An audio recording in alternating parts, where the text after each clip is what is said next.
Here I am, not quite dying, my body left to rot in a hollow tree. Its branches casting shadows on the gallows for me. And the next day, and the next, and another day. In 2013, nearly 10 years after he released Reality, David Bowie released The Next Day, his penultimate album. Nobody was expecting it. The 2004 A Reality Tour was his final tour. He never toured again or performed his own concert, though he did, for a while at least, occasionally make appearances, like in 2006 when he performed Pink Floyd's Comfortably Numb with David Gilmour.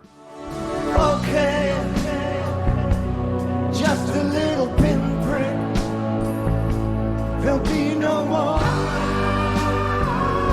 But as the years went on, Bowie became more and more elusive and invisible. He remained hidden away, wrapping himself in privacy. Everyone just assumed he was finished, that he was retired. Nobody could blame him for living out the rest of his life in silence and rest. But here I am, not quite dying. This day was recorded in secret between 2010 and 2012, with only a few trusted people involved. Bowie would recruit some close friends and associates, people he had worked with before, swear them to secrecy, record a little bit in a studio, then go home and write, fiddle around with the music a little bit, then do the whole thing all over again. Other albums of his came together in a sort of creative spasm in the studio, and Bowie would pour everything out all at once. Not this time.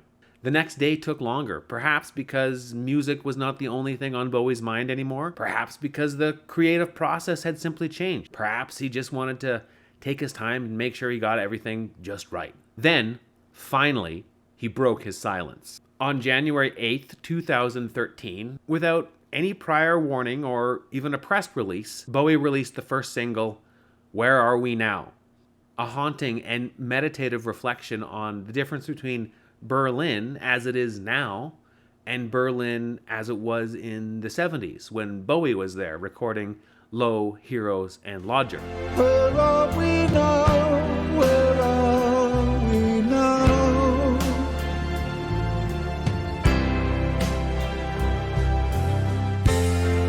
The moment you know, you know, you know. It was about time, and the way time changes things, and the way things change. Berlin isn't the same now as it was then. Bowie isn't the same now as he was then. The single initially suggested that Bowie had entered a self-reflective stage of his career, and that the album was going to be about him looking back on his own life and all the things that he had experienced. Even the album's cover, a reworked version of the Heroes cover with Bowie's own face obscured by a giant white square, reinforced this idea. But the album is no indulgent look backwards. My body left to rot in a hollow tree. In fact, in hindsight, the album's cover seems to suggest something very different. This isn't about me. The Next Day works a little bit like a collection of poems or short stories, and each song is sung from a different perspective with a different persona. This is the most outside of himself Bowie had ever been. It wasn't about him, or about him constructing a self, or a persona, or a character. Instead, it was about other people, other points of view, other perspectives, other personas. Bowie was using his lifelong obsession with creating a character, not to create himself, but to create others, to imagine other points of view. The title song, The Next Day, is about, apparently, a medieval tyrant who oppressed his subjects until they violently rose up and killed him. Apparently, it's supposed to be based on some real figure, but nobody can really identify who it is. Dirty Boys is about life in a gang. Valentine's Day is about a school shooter, but it is sung from the perspective of somebody who knew the shooter, not the shooter himself. And I'd Rather Be High is about a young soldier who doesn't want to be a young soldier. Like on the Art Murder album Outside, Bowie shifts and moves between different personas, much like a poet or a short story writer shifts between characters and personas.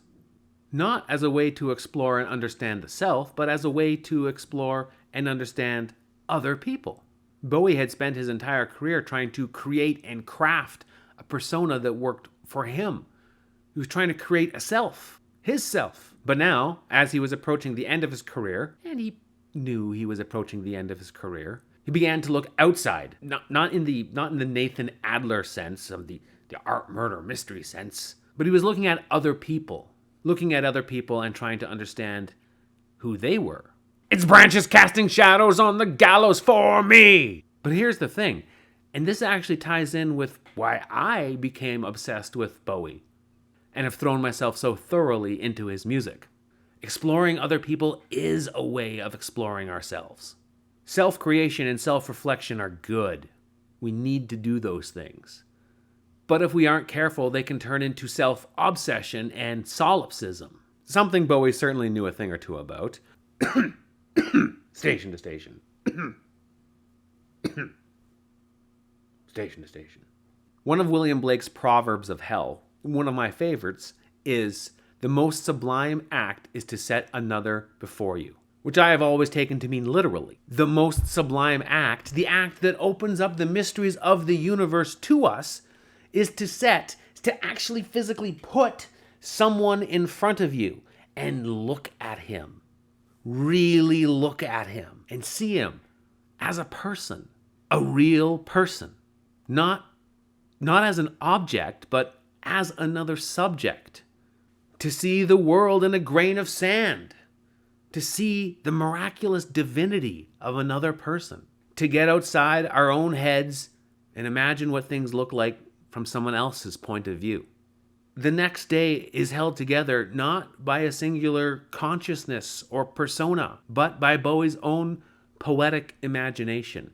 And these songs, from different perspectives, are Bowie's way of expanding his own vision. There is an odd blending together of first-person and third-person perspectives here. A blending together of internal and external forces. The songs are about other people, but Bowie still manages to weave himself into them. Not in an autobiographical way, not in a confessional way, but in a exploratory way, a sublime way. He deliberately puts himself in someone else's point of view and transcends the very idea of persona. And the next day, and the next, and another day. And this is one of the reasons why I have spent so much time with Bowie, and one of the reasons why I have forced you all to listen to his albums as well. When we set someone else before us, when we look at another life, when we actually pay close attention to the things happening, the struggles, the victories, the highs, the lows. Low, get it? Low? Low? Like the album? Get it? Low? No. We do something sublime. We do something amazing. We transcend our own lives. We blend first and third person. It doesn't have to be Bowie. I like Bowie. Maybe you've noticed that. But it could be anyone, any poet, any novelist, any musician, any artist, an historical figure, a sports hero, a politician you respect. Find someone. Find someone. Find someone you can explore, whose life you can share just for a little bit. Find someone whose eyes you can look at the world through. Find some way to step out of yourself and see the world in a new way.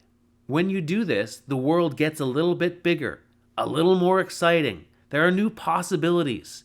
There is a next day. Bowie has been one of those people for me. Someone who allowed me to step outside myself and see the world through his eyes. I hope you find someone like that too.